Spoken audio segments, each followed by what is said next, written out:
English school की digital class में आप सबका स्वागत है।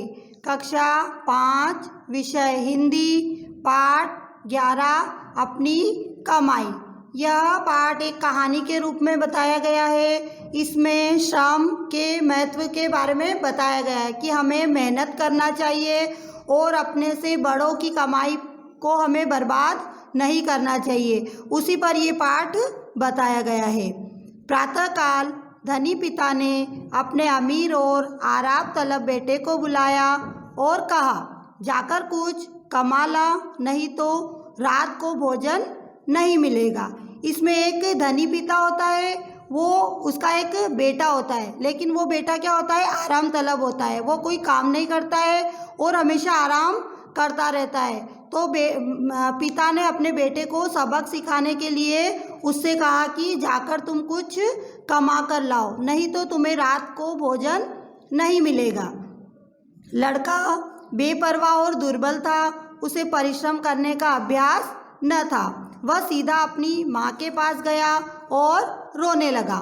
माता ने बेटे की आंखों में आंसू और उसके मुख पर चिंता और शोक की मलिनता देखी तो उसकी ममता बेचैन हो गई। उसने अपना संदूक खोला और 1 रुपया निकालकर बेटे को दे दिया। रात को पिता ने बेटे से पूछा। बेटा जो था वो बिल्कुल बेपरवाह था, किसी भी बात की परवाह नहीं करता था और वो शरीर से दुर्बल भी था, कमज़ोर था, क्योंकि वो उसे परिश्रम करने का कोई अभ्यास नहीं था, वो परिश्रम नहीं करता था। तो उसने क्या किया, अपनी माँ के पास गया और उसकी माँ के पास जाकर वह रोने लगा। माँ ने भी अपने बेटे की आंखों में जब आंसू देखा और मुख पर चिंता देखी तो उसकी ममता जागृत हो गई। उसने अपनी पेटी खोली और उसमें से 1 रुपया निकालकर अपने बेटे को दे दिया।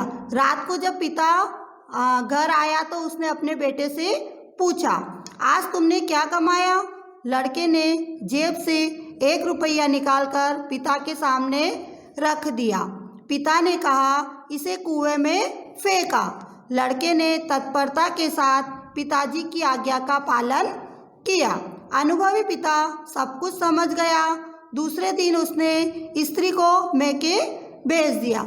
जब पिता ने उससे अपने बेटे से पूछा कि तुमने क्या कमाया, तो लड़के ने अपनी जेब से वो रुपया निकालकर अपने पिता को दे दिया। पिता ने कहा कि इसे कुएं में फेंकाओ। तो लड़का तुरंत गया और पिताजी की आज्ञा का उसने पालन किया और वो रुपया वो कुएं में फेंक आया। पिता अनुभवी था तो वो सब कुछ समझ गया। दूसरे दिन उसने अपनी पत्नी को मायके भेज दिया। तीसरे दिन उसने फिर लड़के को बुलाया और कहा, जा कुछ कमा ला, नहीं तो रात को भोजन नहीं मिलेगा। लड़का अपनी बहन के पास जाकर रोने लगा। बहन ने अपना सिंगारदान खोला, उसमें से 1 रुपया निकाला और भाई को दे दिया। रात को पिता ने बेटे से पूछा, आज तुमने क्या कमाया?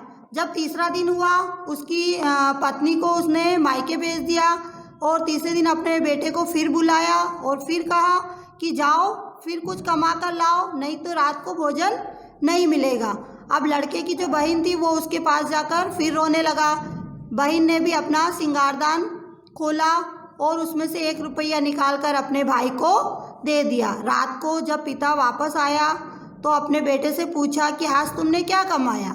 लड़के ने जेब से 1 रुपया निकालकर पिता के सामने रख दिया। पिता ने कहा, इसे कुएं में फेंका। लड़के ने तत्परता के साथ आज्ञा का पालन किया। अनुभवी पिता सब कुछ समझ गया। दूसरे दिन उसने अपनी बेटी को ससुराल भेज दिया। जब वापस उसके पिता ने कहा कि इस 1 रुपये को तुम कुएं में फेंकाओ, तो वो लड़का वापस गया और उसने उस रुपये को कुएं में फेंक दिया। पिता बहुत अनुभवी था तो वो वापस सब कुछ समझ गया और उसने अपनी बेटी को बुलाया और अपनी बेटी को ससुराल भेज दिया। इसके बाद उसने एक दिन फिर अपने बेटे को बुलाकर कहा, जाकर कुछ कमा ला, नहीं तो रात को भोजन नहीं मिलेगा। लड़का सारा दिन उदास रहा और उसकी आंखों से आंसू बहते रहे, परंतु आंसुओं को देखने वाली प्यार की आंखें घर में न थी। विवश होकर संध्या समय वह उठा और बाजार में जाकर मजदूरी खोजने लगा। तो अब बेटे को फिर उसके पिता ने कहा कि कुछ कमा कर लाओ। अब बेटा उदास हो गया, क्योंकि न तो उसकी माताजी थी घर में, न उसकी बहन थी, और वो अकेला था। तो अब वो उदास हो गया और उसकी आंखों से आंसू बहने लगे। लेकिन उसकी आंखों के आंसू देखने वाला वहाँ पर कोई भी नहीं था। विवश होकर वो संध्या के समय उठा और बाजार में जाकर मजदूरी खोजने लगा। एक सेठ ने कहा, मेरा संदूक उठाकर घर ले चल, मैं तुझे 2 आने दूंगा। तब उसे एक सेठ मिला और उसने उसे उसके संदूक को उठाकर ले जाने के लिए कहा और कहा कि अगर तुम संदूक उठाकर ले जाओगे तो मैं तुम्हें 2 आने दूंगा।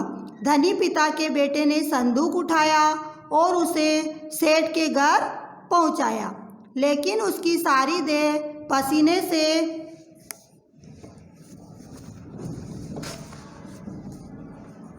पसीने से तर थी, पांव कांपते थे, गर्दन और पीठ में दर्द होता था।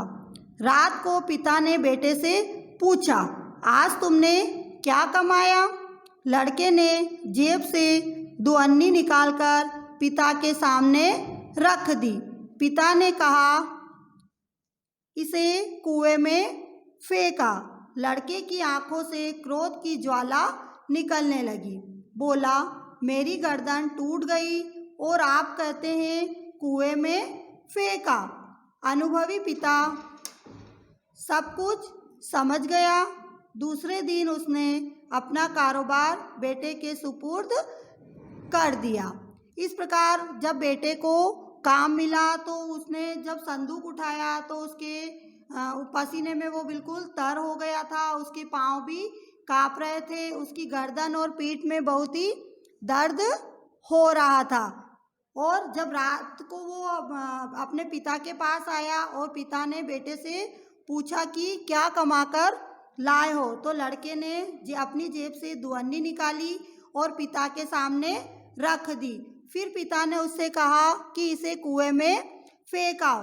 लेकिन ऐसा सुनकर लड़के की आंखों में क्रोध आया, उसे बहुत ही गुस्सा आया और वो अपने पिता से बोला कि मेरी गर्दन टूट गई है और आप कहते हैं कि इसे कुएं में फेंका। अब अनुभवी पिता सब कुछ समझ गया था और दूसरे दिन उसने अपना कारोबार बेटे के सुपुर्द कर दिया। जब वो बेटा अपनी कमाई कर कर लाया और वो पैसा उसे फेंकने के लिए कहा तो उसने उस पैसे को नहीं फेंका, क्योंकि उसे कमाने के लिए उसे मेहनत करनी पड़ी थी। इसलिए तो हमें भी मेहनत करना चाहिए, श्रम के महत्व को समझना चाहिए। दूसरों की कमाई पर, अपने से बड़ों की या अपने माता पिता की कमाई को बर्बाद नहीं करना चाहिए, क्योंकि वो भी अपनी मेहनत से उन पैसों को कमाते हैं। तो इस प्रकार हमें इसी कहानी से यही शिक्षा मिलती है कि हमें मेहनत करना चाहिए और दूसरों की कमाई को हमें बर्बाद नहीं करना चाहिए। अब इस पाठ से संबंधित कुछ प्रश्नों को हम हल करेंगे। हमारा पाठ था पाठ 11, अपनी कमाई। इसका पहला प्रश्न है नए शब्द, यानी कि हमें शब्दार्थ लिखना है। पहला है बेपरवाह। इसका अर्थ होता है किसी बात की परवाह न करने वाला। दुर्बल, दुर्बल का अर्थ होता है कमजोर। अगला है तत्परता से। इसका अर्थ होता है शीघ्रता से। अगला है विवश, विवश का अर्थ होता है मजबूर। देह, देह का मतलब होता है शरीर। अगला है आराम तलब। इसका अर्थ होता है सुख चाहने वाला। अगला है मलिनता, मलिनता का अर्थ होता है उदासी। अगला है सुपुर्द कर दिया। इसका अर्थ होता है सौंप दिया। अगला है कारोबार, कारोबार का अर्थ होता है कार्य, व्यापार या काम धंधा। अगला प्रश्न है सही जोड़ी बनाइए। इसका पहला है लड़का, लड़का कैसा था? बेपरवाह और दुर्बल। धनी, धनी कौन था? पिता। बहन ने क्या किया था? सिंगारदान खोला। माँ की क्या होती है? ममता। अगला प्रश्न है रिक्त स्थानों की पूर्ति कीजिए। माता ने बेटे के मुख पर चिंता और शोक की डैश देखी। क्या देखी? मलिनता। डैश पिता सब कुछ समझ गया। अनुभवी पिता सब कुछ समझ गया। अगला है, लड़के ने जेब से डैश निकालकर पिता के सामने रख दी। क्या निकाली थी जेब से? दुआनी। अगला है, पिता ने अपना कारोबार बेटे के डैश कर दिया। क्या कर दिया था? अपना कारोबार बेटे के सुपुर्द कर दिया। अगला है, अति लघुत्तरीय प्रश्न। निम्नलिखित प्रश्नों के उत्तर एक वाक्य में दीजिए। इसका पहला प्रश्न है, धनी पिता ने अपने बेटे से क्या कहा? उत्तर है, धनी पिता ने अपने बेटे से कहा कि कुछ कमा कर लाओ, नहीं तो रात का भोजन नहीं मिलेगा। प्रश्न 2 है, बेटा माँ के पास क्यों गया? उत्तर है, बेटा माँ के पास 1 रुपया लेने गया। प्रश्न 3 है, पिता अपने बेटे को क्या सिखाना चाहते थे? उत्तर है, पिता अपने बेटे को मेहनत करना सिखाना चाहते थे। अगला प्रश्न है, लघुत्तरीय प्रश्न। इसका पहला प्रश्न है, पिता ने लड़के द्वारा 2 बार लाए पैसे कुएं में क्यों फेंकवा दिए? उत्तर है, क्योंकि वह पैसे लड़का स्वयं नहीं कमा कर लाया था, इसीलिए पिता ने लड़के द्वारा 2 बार लाए पैसे कुएं में फेंकवा दिए। प्रश्न 2 है, माँ और बहन के दूर जाने का लड़के पर क्या प्रभाव पड़ा? इसका उत्तर है, माँ और बहन के दूर जाने पर लड़का बहुत दुखी और परेशान हो गया और अंत में वह मेहनत करना सीख गया। प्रश्न 3 है, तीसरी बार पैसा कुएं में फेंकने के आदेश से लड़का क्रोधित क्यों हुआ? उत्तर है, तीसरी बार पैसा कुएं में फेंकने के आदेश से लड़का क्रोधित इसलिए हुआ क्योंकि वह पैसे वह लड़के ने अपनी मेहनत से कमाए थे। अगला प्रश्न है, पिता ने कारोबार बेटे के सुपुर्द करने का निश्चय कब किया? उत्तर है, जब बेटा अपनी मेहनत से पैसे कमाकर लाया और पिता ने वह पैसे कुएं में फेंकने को कहा तो बेटे को क्रोध आया और पिता समझ गया कि अब कारोबार बेटे के सुपुर्द कर देना चाहिए। अगला प्रश्न है, शुद्ध वर्तनी पर गोला लगाइए। यहाँ पर 3 शब्द दिए हुए हैं, लेकिन जो शब्द सही है उसी पे हमें गोला लगाना है। संध्या, संध्या, सदिया। तो कौन सा शब्द सही है? संध्या। तो इस पर हमें गोला लगाना है। इसी के अगले शब्द है मलिनता, मलिनता, मलनता। तो कौन सा वाला शब्द सही है? मलिनता। म ल में छोटी की मात्रा, न त में आ की मात्रा। अगला शब्द है गर्दन, गर्दन और गर्दन। तो कौन सा वाला शब्द सही है? ये वाला गर्दन। ग द पे र की मात्रा और न, तो हम इस पर गोला लगाएंगे। निम्नलिखित शब्दों में से तत्सम, तद्भव तथा विदेशी शब्द छांटकर लिखिए। इसमें हमें तत्सम शब्दों को यहाँ लिखना है, तद्भव शब्दों को यहाँ लिखना है और विदेशी शब्दों को यहाँ लिखना है। तो तत्सम शब्द कौन कौन से हैं? दुर्बल, परिश्रम और दधि, जो कि संस्कृत से लिए हुए होते हैं। और तद्भव शब्द वो होते हैं जो संस्कृत शब्दों का हिंदी रूपांतर होता है। आंसू, संदूक, दही और गर्दन, ये सारे तद्भव शब्द है। अगला है विदेशी शब्द। विदेशी शब्द कौन कौन से हैं? किताब, स्कूल, दीवार, ये सारे विदेशी शब्द है। तो बच्चों, ये पाठ आपको अच्छे से समझ में आ गया होगा और जितने भी प्रश्न आपको अभी करवाए गए हैं वो सब आपको अपनी कॉपी में लिखना है और याद करना है। धन्यवाद।